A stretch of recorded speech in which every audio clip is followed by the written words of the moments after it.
E aí, beleza? Quem fala aqui é o Renan e você está no canal Broken Ape Games para mais um Breaking Review. Dessa vez com um jogo muito fofo e bastante divertido, com alguns probleminhas, mas que a gente vai conversar aqui, que é o Winterborough. Ele foi lançado em 12 de novembro para PC via Steam, Nintendo Switch e Xbox Series X e S, chegando já em seu Day One no Game Pass.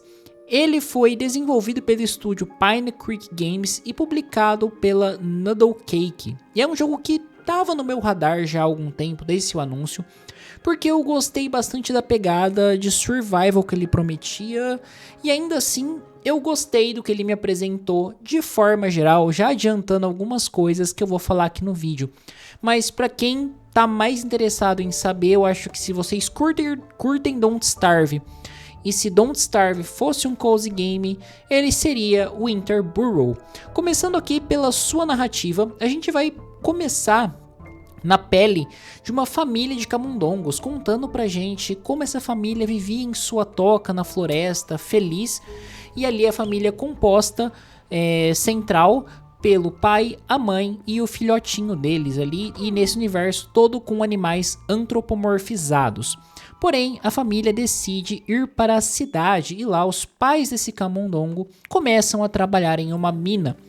Anos se passam, o trabalho exaustivo e os pais dele falecem devido a doenças derivadas deste trabalho que eles realizavam. O filho decide voltar às suas origens e reviver a sua vida na toca. Então ele junta suas economias, se desfaz de tudo o que ele tinha na cidade e retorna para o campo. E lá ele tem uma tia próxima que teoricamente iria conservar a toca deles, mas está uma época bastante fria e com muita neve, um frio intenso, recursos mais ou menos escassos ali. E ali você vê que a sua toca está abandonada, e aí a gente começa nessa toca que uma vez você chamou de lar.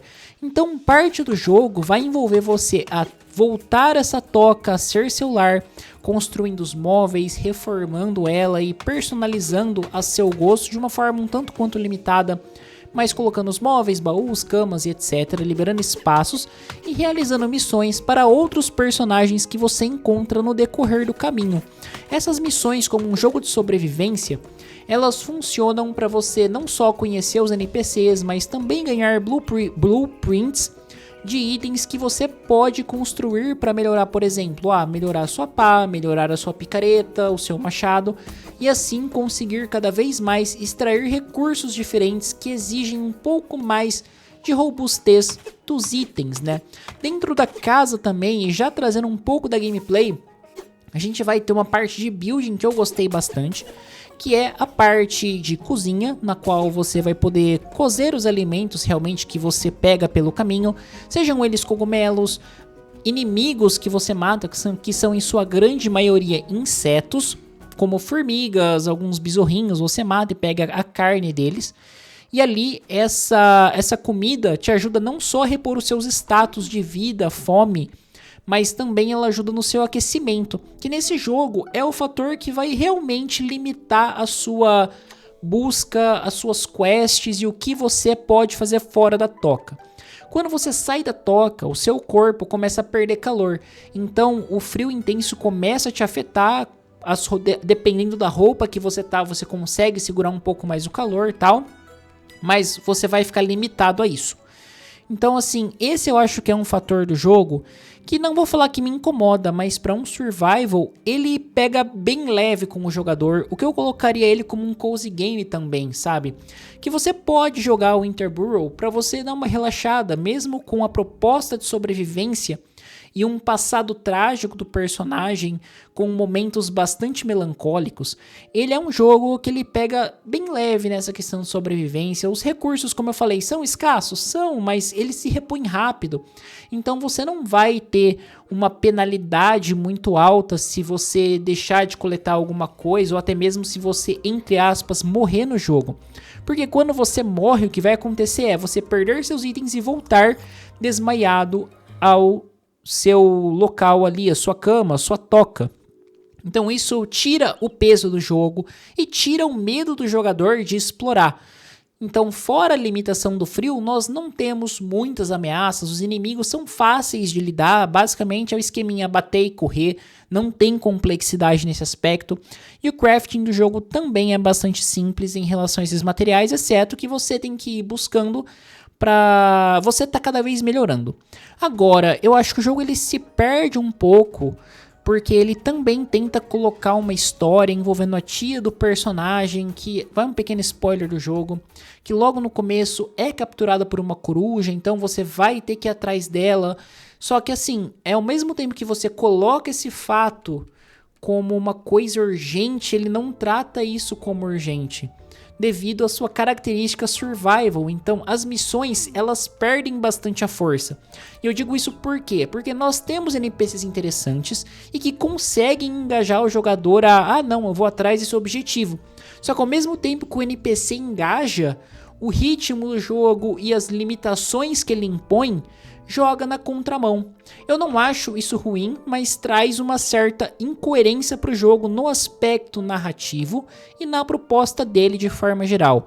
De forma alguma eu falo que é um jogo ruim, é um jogo que eu achei relaxante, é gostosinho de você jogar, só que para quem busca aquela intensidade de um survival tal, eu acho que vocês não vão encontrar aqui. Mas é um jogo que, por exemplo, para quem tá começando ou para quem não gosta de um survival tão hardcore, pô, aqui é o jogo que vocês vão se encontrar, que vocês vão conseguir parar uma meia horinha no dia, jogar de boa ou até mesmo jogar mais tempo. E é bastante interessante, tudo no jogo é muito bem trabalhado. As artes do jogo são muito bonitas. Eu falei dessa incoerência do aspecto narrativo, mas as artes são extremamente caprichadas, as animações são muito legais. E um outro ponto que eu acho que eu não posso deixar de falar, que acaba sendo negativo em referência à sua gameplay, é a sua localização. O mapa não é grande por si só, você consegue trafegar facilmente entre um ponto e outro tal, só que em determinados momentos você vai entrar nos buracos e não tem mapa para te auxiliar, não tem um ponto de referência para você anexar. E eu acho que isso é, digamos que uma falha do jogo, porque você já tá vindo de uma proposta mais leve. Aí você pesar a mão nessa parte da localização, eu digo pesar a mão, mas não é tão pesado. Tipo, dar uma pesadinha na mão nesse quesito da localização, você também acaba jogando um pouquinho contra a sua proposta. Mas é interessante o jogo de forma geral, tem esses aspectos que pra mim foram negativos e que na minha análise do jogo foi um ponto que, pô, deixou um pouco a desejar, mas é um título bastante interessante e que, novamente, mesmo com esses pontos, eu indico porque ele tem um visual muito bom, a gameplay é bem simplificada e, pô, joga, dá uma relaxada, joga de leve, sabe? Que vocês vão curtir o Winterborough. Mas, bom, vou ficando por aqui, espero que tenham curtido essa análise do game. Se inscreva no canal, ative o sininho, dê um joinha que ajuda bastante na divulgação e vocês não perdem nenhum conteúdo que for sendo publicado por aqui. Caso vocês queiram ler a análise escrita, vocês a encontram em www.megascopio.com.br. Bom, é isso aí, muito obrigado e até a próxima.